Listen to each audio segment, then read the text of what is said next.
We've helped thousands of people open offshore bank accounts, helping them bank in the best countries around the world, unlocking privacy, security, and greater flexibility when it comes to their finances. But offshore banking, it isn't perfect. And if you're not careful, it can cost you thousands of dollars, hundreds of hours, and endless phone calls with customer service representatives who barely speak English in far-flung countries. So in this video, I'm going to share the 5 biggest regrets in offshore banking, including a few of my own regrets that have stemmed from mistakes that I've made over my 20 years banking offshore. Starting with regret number 1. And yes, I hate to admit it, but I did actually experience this myself when I first started banking offshore, and it's opening at banks that restrict wires. This may seem trivial, but it's really important when you're opening offshore accounts that the bank you choose to open with can actually send money to your desired countries. And like I said, this happened to me.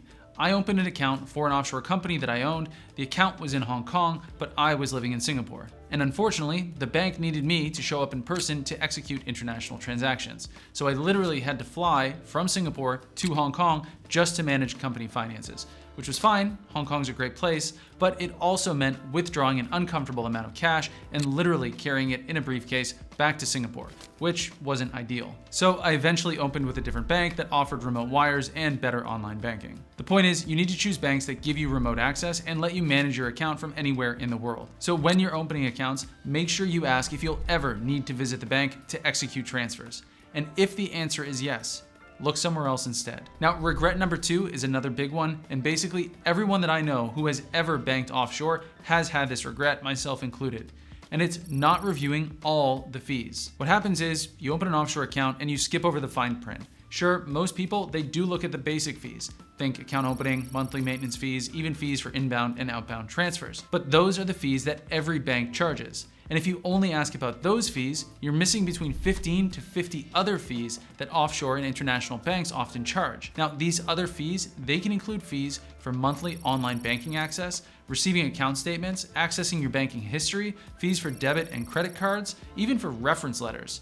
Now, there's also fees for dropping below a set minimum balance and a whole list of other fees related to transactions and checks. And yes, there's even fees related to closing your account in the future if you decide to do so. Now, the reason for this is because many offshore banks don't generate revenue through financing or lending activities like commercial and retail banks in your home country.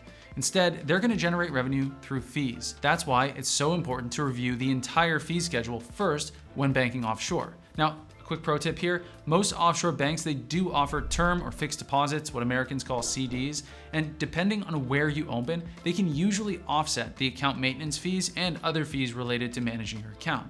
This is even true in high-cost banking hubs like Panama.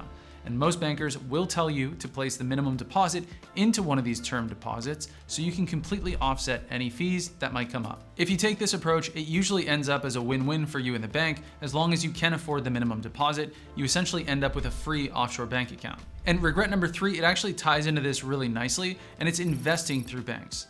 This may seem counterintuitive since a lot of banks do offer investment solutions, but unless you're looking for someone to manage your family wealth and you don't personally have the skills to do so, you'll almost always be better off investing through low-cost or free online trading platforms. There are a lot of options for you to choose from depending on your citizenship, residency, investment amount, and the specific types of investments that you're looking to buy. Now, the main reason that these low and no-cost platforms are better for most people is pretty easy.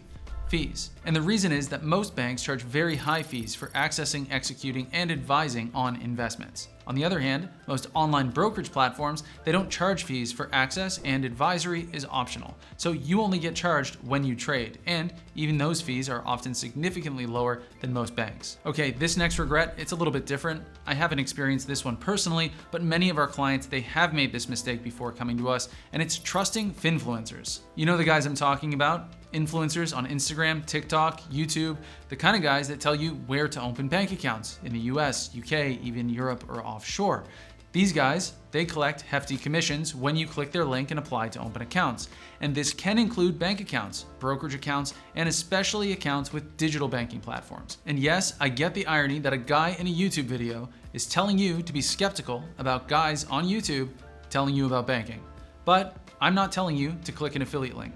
I'm not telling you which banks are best for your situation. I'm definitely not telling you about the hot new digital banking platform that sponsored this video, because that's not how we operate. And you can't realistically tell people which bank, let alone which country, is best for their specific situation at scale. Listen, the point is, there are a lot of guys and girls out here pushing financial products that they don't understand. They even tell you to open accounts at quasi-banks that don't hold a single banking license, or to get credit products that you don't qualify for. And all of that is wrong. But the worst thing that I've seen these guys do is actually tell you to falsify documents, make up fake lease agreements, and basically lie to banks in order to open accounts. If you want to do that, go ahead. But our approach, it's different. Instead, we tell you which banks you can actually qualify for based on your profile and each bank's requirements.